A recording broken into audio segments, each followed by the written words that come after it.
اهلا بيكم. الكلى من الاعضاء اللي موجوده في جسمنا اللي لو حصل فيها مرض او شيء ما بتتعالجش، وكل العلاجات اللي بتستخدم عباره عن مسكنات للالم. ليه؟ لان عضو مش متجدد نهائيا، فعشان كده لازم ان احنا نحافظ على الكلى ونحاول ان احنا نستخدم وصفات طبيعيه بتخلصنا من السموم وحصى الكلى. فركز معايا.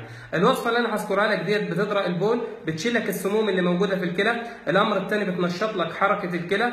الامر الثالث لو في حصى موجوده في الاورده اللي هي متصله من المثانه للكلى بتفتتها تماما. الوصفه ديت عباره عن ايه؟ عن البقدونس. البقدونس من الحاجات اللي بتستخدم وبتقضي لك على مشاكل الكلى تماما. هنجيب حزمه بقدونس مثلا او ب 3 جنيه او 4 جنيه او 5 ريال بقدونس، ونضعهم في ميه على النار لمده ربع ساعه بالظبط، ونغلي الميه ديت، وبعد كده نحط الميه في الثلاجه ونشرب منها كوب في الصباح وكوب قبل ما ننام. بيضرق البول، يعني بيخلي البول المحبوس يخرج.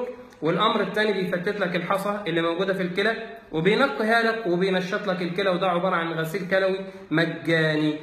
الامر الثاني الفجل. الفجل من الاشياء اللي سبحان الله بتنشط القولون. ناخد راس الفجل البيضه ديت، تمام، مقدار مثلا 200 جرام منها ونغليها ايضا.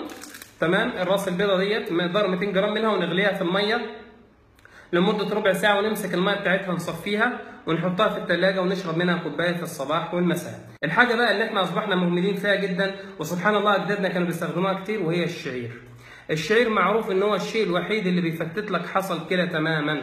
عشان كده انصح الجميع ان هم يحاولوا يستخدموا مشروب الشعير، ونغليه في الميه لمده ربع ساعه، مثلا مقدار كيلو من الشعير على 3 لتر من الماء، ونمسك الماء ده ونصفيه ونشرب منه كوبايه في الصباح وكوبايه قبل ما ننام. بيفتت لك الحصى اللي موجوده وبيغسل لك الكلى بتاعتك، فبالتالي ما بتصابش بالفشل الكلوي، وبتفضل الكلى عندك نشيطه وبصوره طبيعيه. واحنا بنعرف ان الفشل الكلوي اجابكم الله واعزكم بيسبب للانسان الام لا حصر لها. يكفي انك انت بتعمل غسيل كلوي مرتين في الاسبوع، فنشط كلتك يا اخي الحبيب بالحاجات اللي انا ذكرتها لك ديت.